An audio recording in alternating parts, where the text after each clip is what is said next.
पे saving account हम लोग जो रखते हैं उसमें होता है चलो कुछ समय के लिए पैसा रख लिया, सैलरी आई, पैसा उसमें रखा, फिर धीरे धीरे करके पैसा निकाला, कहीं डिपॉजिट में जा रहा है, कहीं आरडी में जा रहा है, कहीं डीमैट में जा रहा है। लेकिन ये जो है ना सेविंग अकाउंट, उस पर आपको बड़ा मुस्तैद रहने की ज़रूरत है, सतर्क रहने की ज़रूरत है, क्योंकि इनकम टैक्स विभाग अब इस सेविंग अकाउंट पर भी कड़ी नज़र रखे हुए। क्यों रख रहा है और क्या आपको सतर्क रहने की जरूरत है? कोहली साहब समझते। कोहली साहब, इस सेविंग अकाउंट का मतलब तो हम लोग समझते थे कि पैसा जमा करना है, पैसा निकालना है, बाकी तो कुछ उससे लेना देना होता नहीं है। तो क्या इस डिपॉजिट और विड्रॉल पे भी इनकम टैक्स विभाग नजर रखे हुए? जी हाँ, इसी कारण से नजर रखे हुए, इसी कारण से नजर रखे हुए। डिपॉजिट और विड्रॉल सारा इसी से होता है। और लक्ष्मण, देश में शायद ज्यादातर लोग ये ना जानते हो, 220 करोड़ सेविंग अकाउंट है। 220 करोड़। हमारी 140-45 करोड़ की आबादी और 220 करोड़ से मतलब एक के पास कई सेविंग्स अकाउंट है। आपको पता होगा 56 करोड़ से ज्यादा अकाउंट तो जनधन में खुल गए हैं। उनको भी जोड़ के इतने हो चुके हैं। तो सेविंग्स अकाउंट एक गेटवे है आपकी फाइनेंशियल जिंदगी का, अगर मैं कहूं, क्योंकि वहीं से आप सारा जमा करते हैं, वहीं से निकालते हैं। इसी कारण से जैसा मैंने कहा कि आयकर विभाग की नजर है। अगर आप साल में 10 लाख रुपए से ज्यादा कैश की बात कर रहा हूं, सेविंग्स अकाउंट में जमा कराते हैं, तो ये आपको इनकम टैक्स के चक्कर में डाल सकता है, क्योंकि वो आपके एआईएस में आ जाएगा और आपको बाद में ये सिद्ध करना पड़ेगा कि क्या वो हालात थे कि आपको 10 लाख रुपए अपने अकाउंट में उससे ज्यादा जमा करना पड़ गया एक साल में। आखिर ऐसा कहां से आपकी कमाई है जो कैश आता है? और अगर आप कह रहे हैं मेरा घर पर रखा हुआ था, लोग जनरली कहते हैं घर पर रखा था, थोड़ा थोड़ा जुड़ के इकट्ठा हो गया था, हमने सोचा रिस्की है, चोरी वोरी ना हो जाए, हमने बैंक में जमा करा दिया, तो आपको उस पूरे 10 लाख से ऊपर रुपए का हिसाब किताब देना पड़ेगा। कब कब आपने जोड़ा, किस कारण से ये जुड़ा और कैश में क्यों जुड़ा, ये हिसाब देना पड़ेगा। अच्छा, अब तो हुई जमा की बात। अब अगर आपने निकलवाया है तो और इस निकलवाने में अगर आपका मान लीजिए कई दफे क्या होता है, कोई साहब हैं ए और उनकी एक अपनी कंपनी है, ए एंड कंपनी, प्रोप्राइटरशिप बनाई हुई है कुछ भी, तो आपका सेविंग्स अकाउंट और आपके करंट अकाउंट दोनों में मिला के 1 करोड़ रुपए से ज्यादा अगर आपने साल में निकाला है, अब सवाल ये उठता है भाई क्यों आप निकाल रहे थे कैश? आखिर ऐसा क्या खर्चा था तो आपको कैश में ही करना था? जब कैश के खर्चे पर इतनी रेस्ट्रिक्शंस लगी हुई हैं, इतनी नजर रहती है, तो क्या वो हालात थे कि आपको 1 करोड़ रुपए से ऊपर अपने बैंक अकाउंट से, आप सेविंग्स और आपके करंट अकाउंट से निकालना पड़ गया? तो ये आपको ब्यौरा देना पड़ जाएगा। और ये ब्यौरा अगर तो आप समझा पाए जो मैंने बात कही तो ठीक है कि भाई जुड़ता था थोड़ा थोड़ा, हम 15 साल तक जोड़ते रहे, 20 साल तक जोड़ते रहे, पूरा हिसाब किताब आप लेखा जोखा दे सकते हैं तो चलेगा। वरना आपका ये डिपॉजिट इनकम माना जा सकता है और अनअकाउंटेड इनकम माना जा सकता है। अनअकाउंटेड इनकम तो बड़ा भारी जुर्माना लग जाएगा। बहुत भारी जुर्माना, टैक्स अनअकाउंटेड पर मैं अल्टीमेट में जाऊं तो 80% से भी ज्यादा हो जाता है। और यही हाल लक्ष्मण विड्रॉल पे भी होने वाला है। अगर आपने विड्रॉ किया तो आप क्यों विड्रॉ कर रहे हैं इतना पैसा, आखिर आप कहां खर्च कर रहे हैं इस पैसे को, वो विड्रॉल भी आपको समस्या में डाल सकता है। इसमें 2 सवाल मेरे पास है। पहला कि डिपॉजिट 10 लाख से ज़्यादा एक बार में, या फिर 50,000, 40,000, 50,000, 40,000 करके साल भर में 10 लाख से ज़्यादा हो जाता?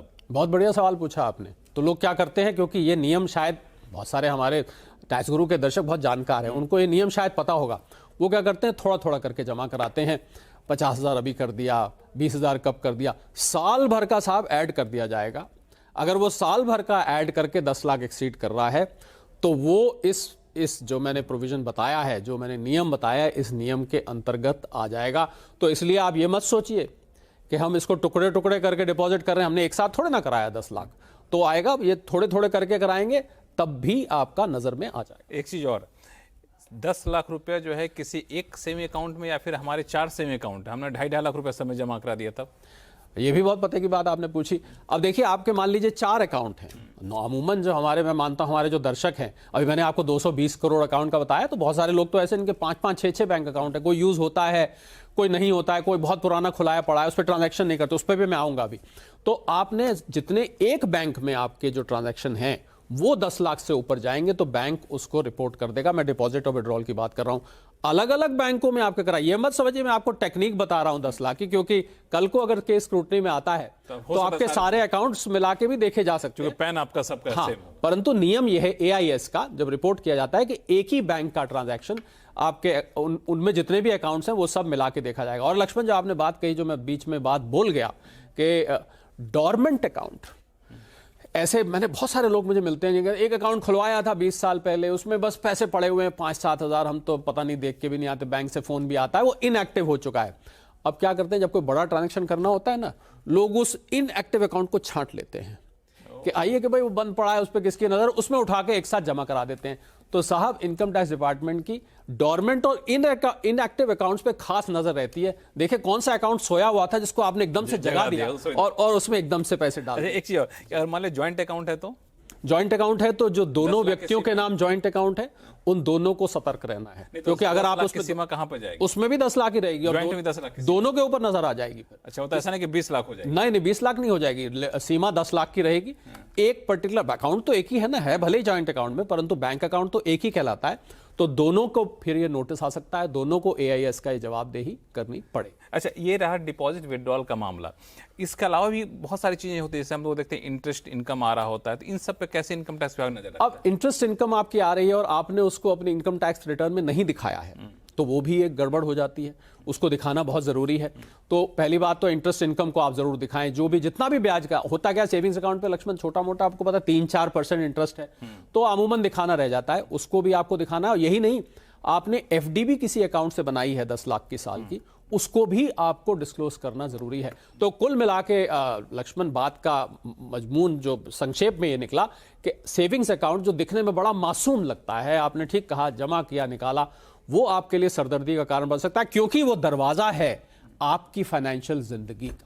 लेकिन सबसे बड़ी बात यह है कि आप अनअकाउंटेड मनी रखें ही क्यों, अनअकाउंटेड मनी जमा ही क्यों कराएं? जो है एक अकाउंटेड है, कमाते हैं, सैलरी आती है, अब सब कुछ ऑनलाइन होता है, पैसा आपके अकाउंट में सीधा आ रहा होता है। बिल्कुल, ये तो आपने एक आदर्शवादी बात करी, मतलब है नहीं, तो इसमें अब चीजें बहुत सारे बचने की कोशिश ना करिएगा, छुपाने की कोशिश मत करिएगा, क्योंकि बहुत सारे सिस्टम, आपका पैन नंबर डाल देंगे तो आपकी जन्म कुंडली तक आ जाएगी इनकम टैक्स विभाग के पास। तो ये सारा सिस्टम है, इसका ख्याल रखिएगा।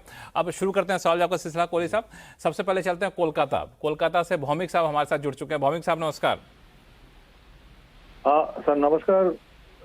सब लक्ष्मण जी बोल रहे, लक्ष्मण जी और जी कोहली जी को बहुत बहुत नमस्कार। और कोहली साहब हैं, नमस्कार। हाँ, कोहली जी और लक्ष्मण जी को बहुत बहुत नमस्कार एंड दिवाली का शुभकामनाएं सर। एक्चुअली हम आपका बहुत दिन से सुन रहे हैं, 6-7 साल होगा, क्या बात है, कंटिन्यूसली आपका प्रोग्राम को भी छोड़ता नहीं है। तो सर एक सवाल था, बोलूं? हाँ बोलिए। एक्चुअली मेरा भांजी और मेरा बहन का एक प्रॉपर्टी में सेल में कुछ मिला था, मैंने अमाउंट, तो I want to know the tax, उसका क्या दर्जा बनेगा। एक्चुअली उनका हस्बैंड और डेथ हो गया, तो उनका 3 भाई था, तो 3 भाई का जो प्रॉपर्टी था, तो अभी एक प्रमोटर ने उसको, कलकत्ता के पास प्रमोटर ने उसको जमीन को देने के लिए अबाउट 30 लाख करके 90 लाख देने के लिए बात किया है। बट हमारा बहन, क्योंकि हमारे हस्बैंड का, उनका हस्बैंड डेथ हो गया था, तो she didn't want to go to the all the programme, बोला हमको एक ही बार पैसा दे दो कुछ, तो 16 लाख में तय हुआ। तो 16 लाख का उन्होंने वन टाइम पेमेंट ले लिया, that too in a time of 1 year, 24 जुलाई से लेकर 25 जुलाई तक, 24 जुलाई से लेकर अभी 2025 जुलाई तक, तो around 16 lakh. But original value तो मुश्किल है, बिकॉज 30 साल 40 साल पुराना है, उसका फादर का प्रॉपर्टी था, तो हेरिडिटी में ये मिल रहा था। और मान लीजिए 2000 में इसका प्रॉपर्टी वैल्यू होगा ज़्यादा से ज़्यादा 6-8 लाख, उसका जिसका वैल्यूएशन नहीं कराया गया था। So what is the taxable होगा इसका? 16 लाख मिला है, टैक्स कैसे मिले, टैक्स की देनदारी कैसे तय होगी, टैक्स देनदार क्या है? ठीक। कोहली साहब। जी हाँ, बिल्कुल, क्योंकि इनकी जो बहन और भांजी हैं, उनको उनके स्वर्गीय हस्बैंड से इनकी बहन के, इनके जो बहनोई होंगे, वो वहाँ से मिला है।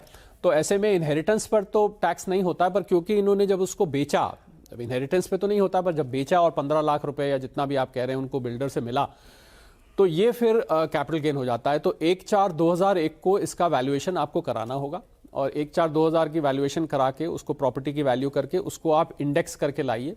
और क्योंकि 23 जुलाई 2024 के बाद का है, तो इसको आप 2 ऑप्शन आपके पास हैं, या तो आप इंडेक्स वैल्यू को लेके और आप उस पर 20% टैक्स दे सकते हैं, या आप इंडेक्स वैल्यू नहीं लेते हैं तो 12.5% टैक्स दे सकते हैं। तो जो भी आपको इसका मिला है, क्योंकि इन्होंने रीडेवलपमेंट के लिए ऑप्ट नहीं किया लक्ष्मण, तो इसलिए इनको तो सीधा इन्होंने ले लिया।